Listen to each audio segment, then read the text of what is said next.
Olá pessoal, nós vamos desta feita iniciar uma aula sobre o neocolonialismo ou o imperialismo no século XIX.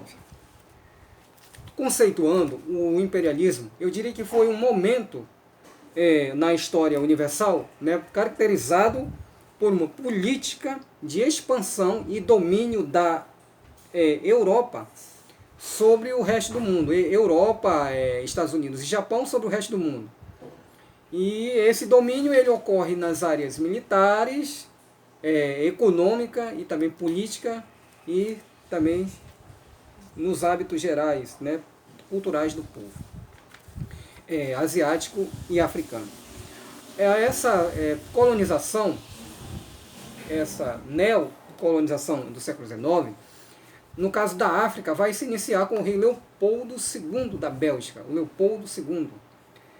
Ele diz que vai desenvolver ações humanitárias e científicas lá no Alto Congo, E a Bélgica funda nesse momento aí, no século XVIII, uma Associação Internacional África de Estudos do Alto Congo. Até parece algo nobre, mas por trás, na realidade, os interesses são muito maléficos ao continente africano. Por quê? Porque depois da Bélgica surgem também outros países nessa corrida imperialista. Então, os países vão se reunir no século XVIII, no século XIX, e vão fazer uma reunião chamada de Conferência de Berlim. E o que vai ser dito, o que vai ser decidido nessa Conferência de Berlim? Vai ser decidido o seguinte: sobre as regras, da partilha da Ásia e da África. No entanto, os países africanos e asiáticos não foram convidados para essa reunião. Não foram ouvidos, nem um governo, nem um cidadão. A Europa decidiu que seria feito politicamente e economicamente da África e da Ásia lá dentro do continente europeu. Uma aberração na realidade,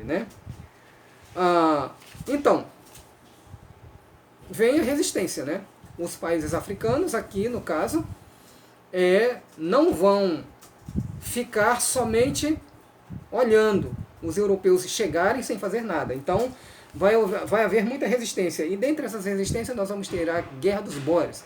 Em 1880, essa guerra vai demorar alguns meses, que é de dezembro de 1880 até março de 1881.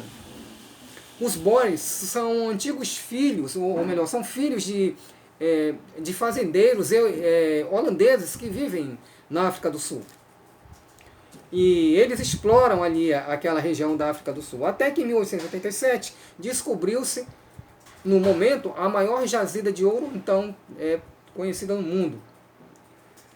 E nós vamos ter então o seguinte, que a Inglaterra vai se achegar diante dessa notícia, E vai dar um ultimato aos Bóeres: nós queremos também partilhar a exploração desse ouro. Os Bóeres não aceitam, a Inglaterra entra em guerra com os Bóeres, é chamada Guerra dos Bóeres, E em 1901 a Inglaterra vai instituir campos de concentração na África do Sul. Isso vai servir de modelo para o Hitler alguns anos depois, algumas décadas depois, E somente no ano de 1910 é que a África do Sul vai se transformar na União da África do Sul, um país independente, entre aspas. Em relação à Índia, a Índia foi colônia inglesa desde o século XVI. Ali os ingleses instituíram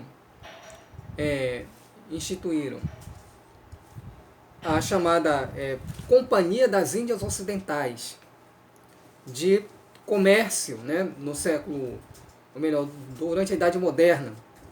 Enriqueceram muito com esse comércio aí. A Inglaterra, através de sua marinha mercante, vai enriquecer muito.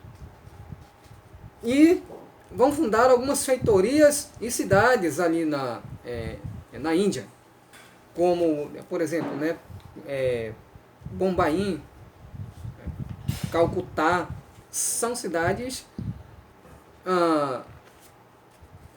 que são fundadas, né, pelos ingleses na Índia. No século XIX, até o século XIX, por exemplo, a Inglaterra vai governar ali na Índia sem maiores problemas. Em 1870, a Rainha Vitória, sem nunca ter ido na Índia, vai se transformar na Rainha da Índia, na Imperatriz da Índia. Né? Mas, assim como na África, os indianos também não vão aceitar essa dominação sem fazer nada. O que vai acontecer? Em 1857 a 1859, vai ocorrer a Guerra dos Cipaios na Índia. A Guerra dos Cipaios, ela é uma revolta, né, e que tem muita participação popular, mas é encabeçada por soldados hindus e também muçulmanos. Vão ser derrotados. E a Índia vai ficar sendo, né, um protetorado da Inglaterra.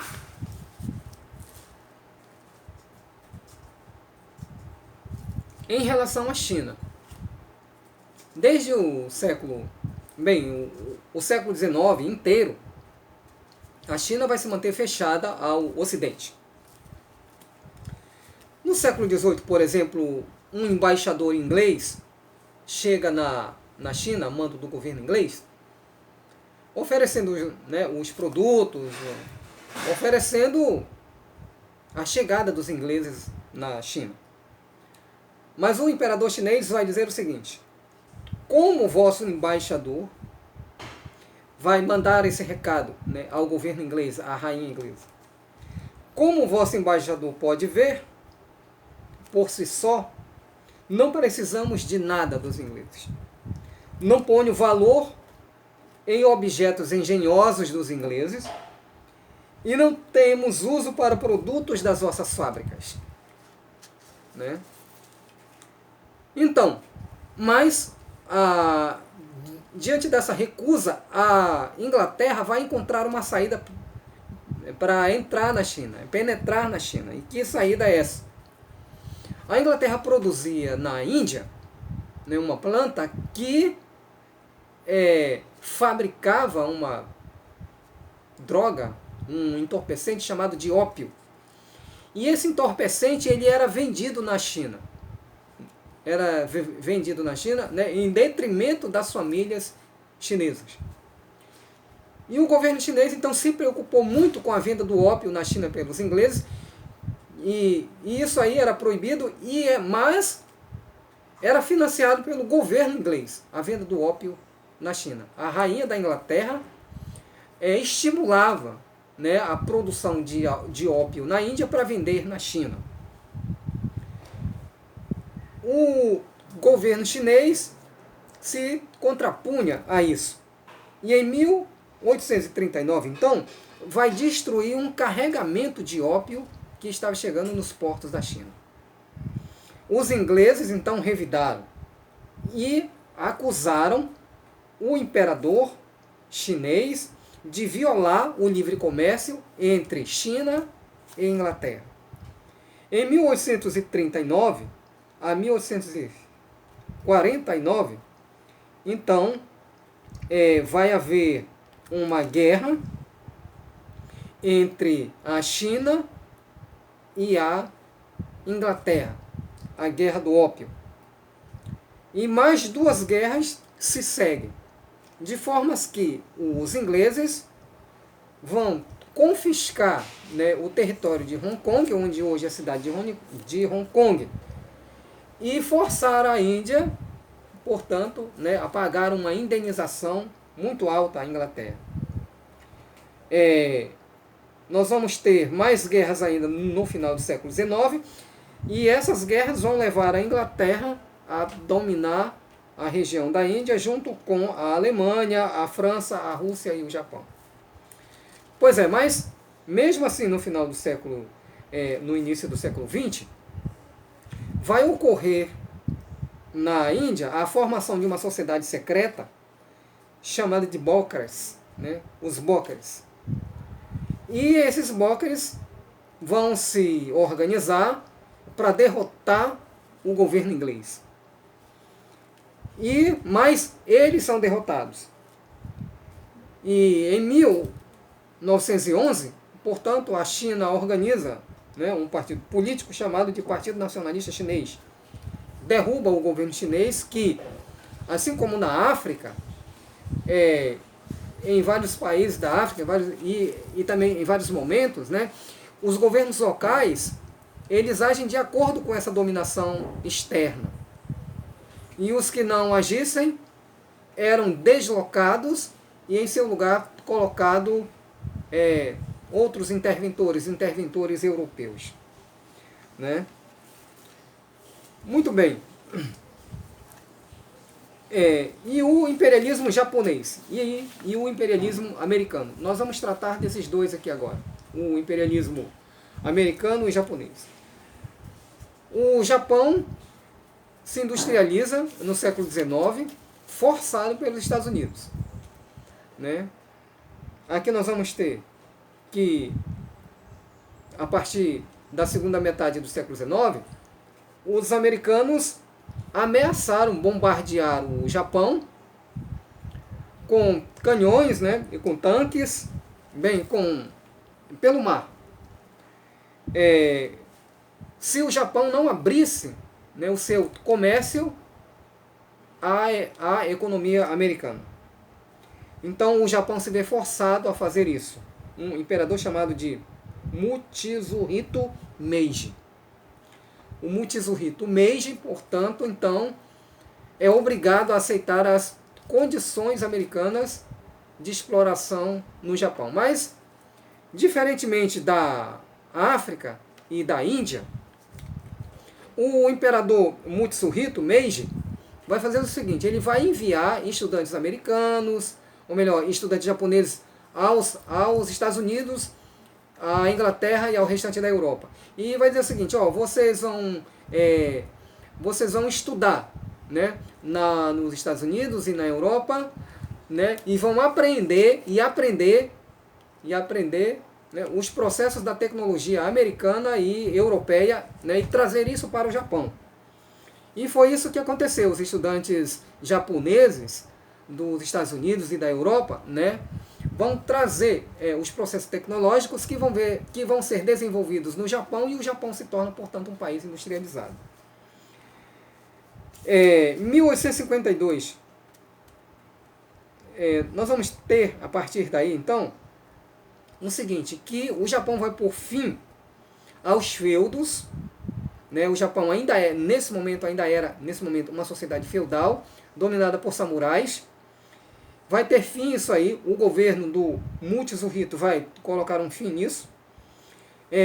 Uma certa reforma agrária vai ocorrer, né, porque a maioria das terras japonesas estava nas mãos, né, no poder desses samurais. A abertura dos portos japoneses, organização e modernização do país.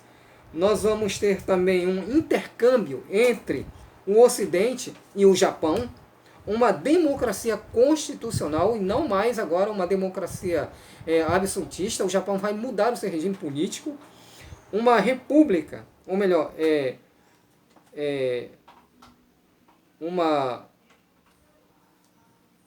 melhor dizendo, mudanças no legislativo e nas regras econômicas japonesas, uma centralização política e o fortalecimento do Estado japonês.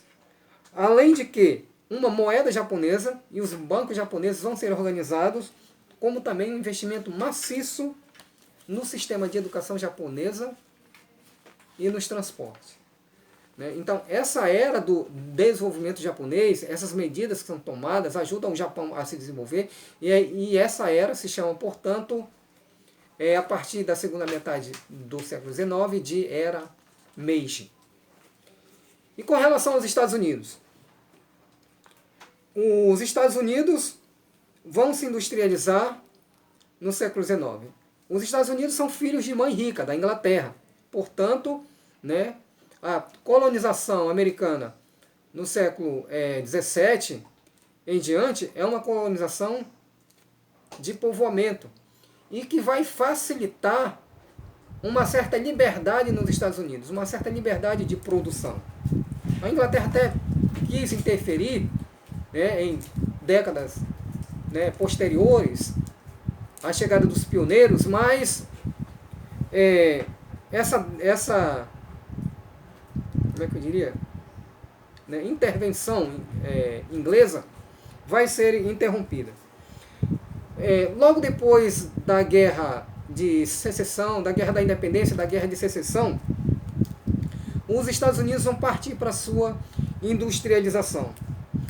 E eles possuem um ideal, vou dizer assim, um ideal.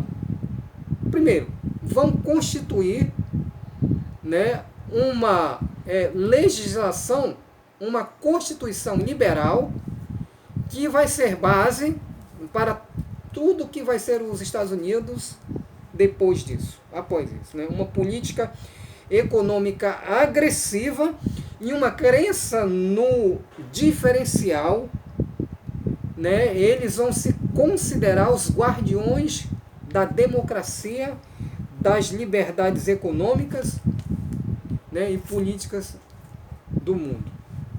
Portanto, os Estados Unidos vão desenvolver esse ideal da liberdade, mas isso em favor deles, né? Por quê? Porque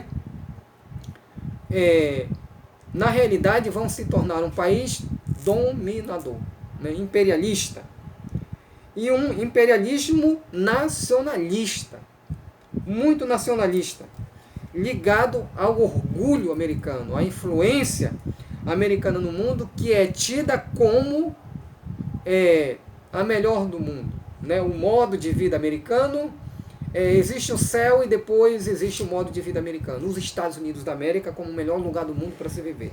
Essa daí é a ideologia americana, né? Muito bem. Como é que ocorre, portanto, a dominação americana? O imperialismo americano ocorre da seguinte forma. O presidente James Monroe vai olhar para leste, a Europa está nos continentes africanos e asiático. O Japão no Extremo Oriente. E os Estados Unidos, né? Um país desenvolvido. O que vão fazer? Quem que vão colonizar? Então, olha para baixo. E aí vê o mapa da América do Sul. Muito bem. Então, né, o presidente James Monroe vai dizer, América para os americanos. Mas eles não está dizendo assim, europeus fiquem lá na Ásia e na África, porque a América é nossa, dos Estados Unidos. Vocês não se metam em vir para cá, né? Não se afortunem em vir para cá. Aqui é território nosso. Não, eles não estão dizendo isso. Eles estão dizendo assim, isso que fica aqui embaixo dos nossos pés, América do Sul, o Brasil, Venezuela, né, Equador, América Central Insular, né, continental, o Chile, né, Paraguai, esses países aí, o Uruguai, esses países vão ser, nessa frase do James Monroe, esses países americanos, sul-americanos, vão ser a área de influência econômica e do domínio americano. É isso que o presidente James Monroe está falando, né? América para os americanos. Nós vamos colonizar a América do Sul.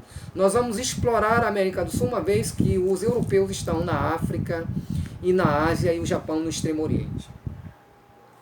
Agora, como é que os dominadores, né, eles vão se justificar diante da sociedade? Essa dominação, eles vão justificar essa dominação na África e na Ásia, né? Bem, os grandes capitalistas, né, a elite econômica, a elite política, né, intelectual da Europa e dos Estados Unidos, eles vão justificar assim a sua dominação diante da sociedade geral. Vão legitimar uma ideia de que na África e na Ásia, segundo a Europa, residem ali uma raça superior, ou raças superiores. E não pensem vocês que os Estados Unidos vão pensar diferente deles aqui em relação à América do Sul. Não. Eles também vão olhar para baixo e dizer, bem, essas raças são raças inferiores. Porque os americanos, eles são filhos dos ingleses. E ali dos europeus, de uma forma geral. Portanto, vão desenvolver esses conceitos, e o conceito do darwinismo social, que era uma teoria ramificada daquela teoria do Charles Darwin, da seleção natural, onde os mais aptos se sobressaem sobre os menos aptos, sobre os mais fracos. Então a Europa tinha-se como uma civilização superior à civilização africana e à civilização asiática, enquanto que os Estados Unidos também se consideram os sul-americanos inferiores a eles. Então, a missão dos europeus, portanto, na África e na Ásia, era uma missão civilizatória. Interpondo seus domínios nos territórios conquistados. Vê-se aí que o que resulta isso tudo, Resulta que a dominação africana, ou melhor, europeia sobre a África e sobre a Índia, no caso, vai resultar em que no século XX e agora no início do século XXI, esses países que foram conquistados e dominados, todos eles são países pobres, e são países dependentes.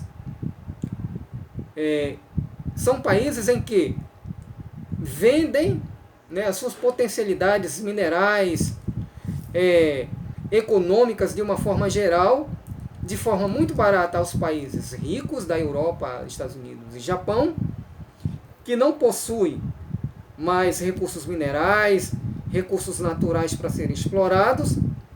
Então vem explorar aonde? No continente africano, asiático e também americano. Então nós olhamos para a Europa hoje, especialmente nós aqui da América do Sul, os países pobres olham para a Europa, a Europa é maravilhosa, vamos viajar para a Europa, vamos viajar para a Disney, é maravilhoso, os Estados Unidos são maravilhosos, sim, mas essa riqueza, essa maravilha, ela é conquistada necessariamente à custa da dominação, da exploração, da pobreza, da fome, da desgraça social dos países ricos sobre os países pobres. Infelizmente, as coisas acontecem desse jeito. Infelizmente. Cabe aos jovens desses países estudar para que esses países sejam países melhores, inclusive no Brasil. Muito obrigado.